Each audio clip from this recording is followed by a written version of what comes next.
We are getting into the latest Detroit Lions news and rumors for you folks today on Lions Nation Unite. Make sure you go ahead and subscribe to the channel. We're going to get Herm on, probably record with him tomorrow or the next day, and see what he thinks about this offseason, what the Detroit Lions should do there. So if you like perspective from a fan like yourself and myself and probably 99.9% of the people watching this, subscribe.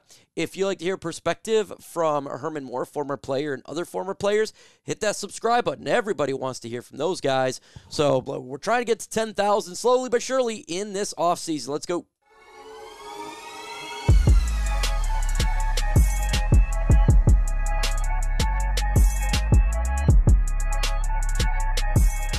We're going to go over the latest headlines regarding the Lions here, and I picked a couple ones that I think is relevant and interesting to talk about, so I wanted to go through them, give you my opinion, and also, while you're going through this video and listening, watching, in the comment section, put your own opinions down on this type of stuff. So turn this into a conversation. That's what it's all about. It really is. One of the reasons I like Pride of Detroit is you're able to comment and talk to other people. So be like that in the comment section. Be like that. So the first one here is Pride of Detroit, Jeremy Ryan's 5 reasons the Detroit Lions will make the Super Bowl here. The coaching staff most likely back. Look, continuity with both of the coordinators is great, and majority of the coaches is great. That is a reason why they could get back to the Super Bowl. You're not doing scheme change. You're not doing a big-time change in how they operate as an organization or that said unit, like a defensive coordinator or defensive line coaches. It's generally going to be the same. You have just a handful of coaches got switched. No big deal at all. It's nothing to worry about. So they got the continuity. Dan Campbell, Ben Johnson, Aaron Glenn. You still got Brad Holmes and all that. So 100%, I agree. No big switches. We didn't lose one of the coordinators to a head coaching job. They'll be back, and that's good. So in the comment section right now, do you think that the Detroit Lions will make the Super Bowl? Why for yes and N for no?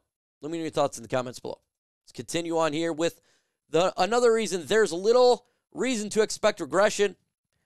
Only thing you can possibly think about regression is injuries. That's just a universal thing for all 32 teams. So no, there's not. You still got majority of the players, the foundation pieces are here. It's all the young guys, the Penei Sewells, the Aiden Hutchinsons, the Jared Goffs. All these guys are here, St. Browns. So you're not going to have a significant regression. You may regress a little bit here and there in games or whatever, but you're not going to have some sort of, we're going to go from first to worst type of deal. You're not. The best NFC teams are due to regress. 49ers, Cowboys, Packers, Eagles.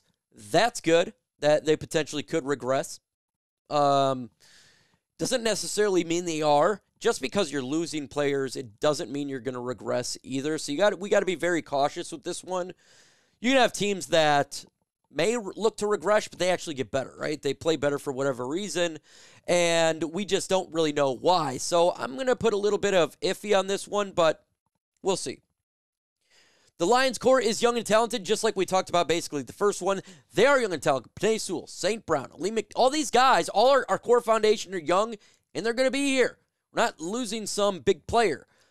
The core is young, and they're on this football team. That is a great reason the Lions can go to a Super Bowl. The NFC quarterback situation is far from scary. Yep. And it's all in the AFC. And guess what? We got Jared Goff, who is one of the best quarterbacks in the NFC. So we're good at this possession. You do got to work for Kirk Cousins. Is he actually going to come back to the NFC? Maybe he goes to the AFC. I don't know where he signs in free agency. What are the Vikings going to do? What are the Bears going to do? We don't know that quarterback position, but Lions pretty good. Let's go to the next article here, and it says that the latest Detroit Lions free agency rumors.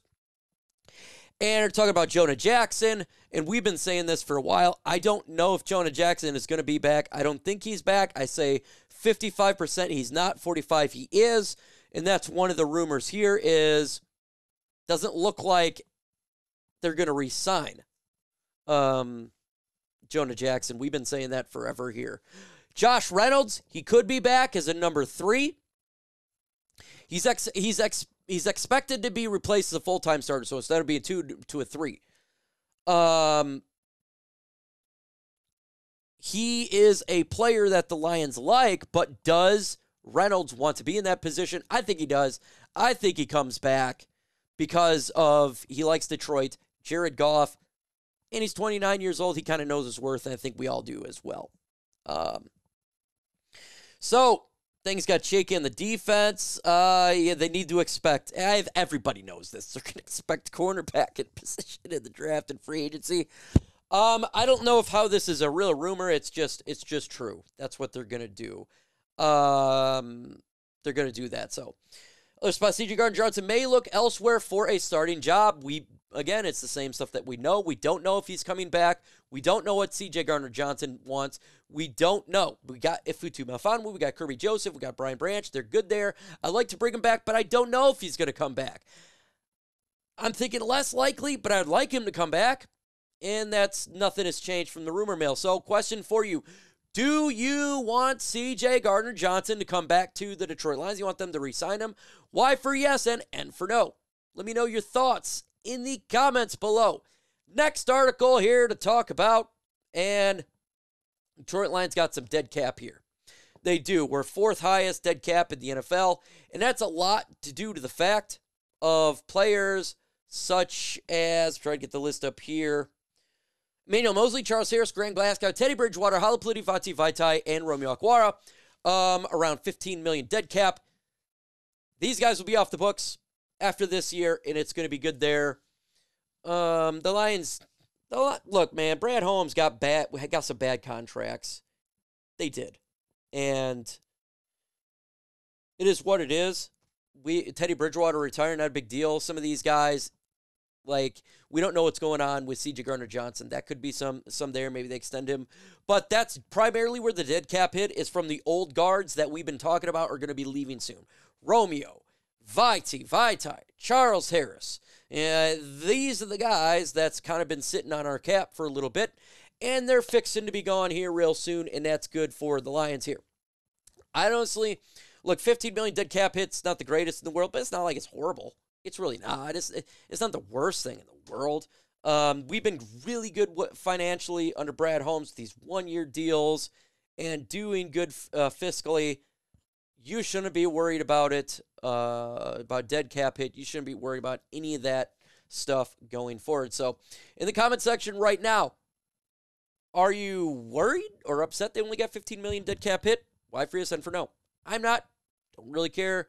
It'll get better each year as we continue to build this franchise through the eyes of Brad Holmes and Dan Campbell.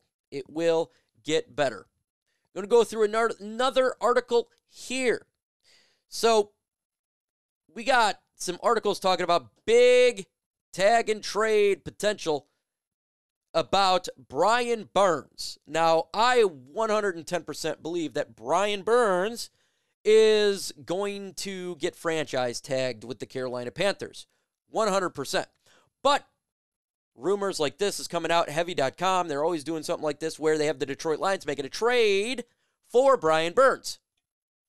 And so that'd be tag and trade. So the Detroit Lions would send the Carolina Panthers the 29th pick in the draft, and we get Brian Burns.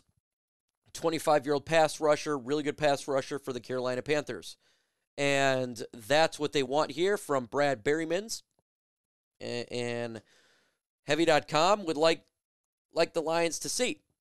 Now, there's positives. We're going to get the positives and the negative of this. First off, positives. Brian Burns is a hell of a pass rusher, and he's young. So you'd have Brian Burns, Aiden Hutchinson. That would be a hell of a 1-2 combo. That would be really good for the Lions defense. The sacks for Aiden would go up. I think Brian Burns would go up. The whole defense would play much better when you have that pass rush. The team is better. That's the positive aspect. A hell of a player.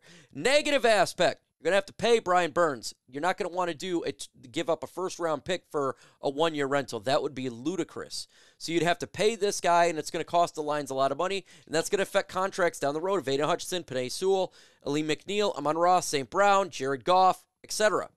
That would complicate things. Also, negative. You have to give up a first-round pick to get Brian Burns. We know that Brad Holmes is good in the draft, so you're giving up a high draft pick, the highest draft pick, for a player on this football team. when you could potentially draft a guy at 29 and have him on a rookie deal, save money, instead of giving up to Brian Burns, then paying a hefty contract. So financially, it is a issue for the Detroit Lions. Another thing you got to put in here, that means they probably didn't sign Danielle Hunter or a player of his caliber in free agency, and obviously they wouldn't be moving up to get an edge rusher in the draft. So by not getting someone in free agency that you could get that production from, i.e. sign a Danielle Hunter, you don't give up draft picks to sign a free agent. You just pay the guy. And here, with the Brian Burns trade, you're going to have to give up that first-round draft pick. And that's never a good thing, right? You want to have your draft picks. So that must have been a fail in free agency to not get Danielle Hunter. So the last option would be making a trade if you failed, right? You failed, then you got to still get that player. So that's the negative. For me, again, and I'm going to continue to say this on my channel, I'm looking at free agency and the draft first, then I'll look towards trades. That's what I would be looking for. I want to acquire talent without giving up capital first. Last resort, trades, I'm all for it. But let's go down the line first. Let's see if we can get a Danielle Hunter. Let's see if we can bring him in. That's not going to cost you draft picks, and he's a great player. Yeah, he's not 25, he's 28, 29 years old. So what? You can sign him to a 2-3-year deal, and you're still not putting a big hamper on players like Aiden Hutchinson and the rest of these guys because it's only a 2-3-year deal. You'll be able to move on from Hunter and then sign Aiden Hutchinson. So that's my thing in here. So let me know in the comment section, what do you think? Do you think that the Detroit Lions should trade for a Brian Burns? Y for yes and N for no. Let me know your thoughts in the comments below.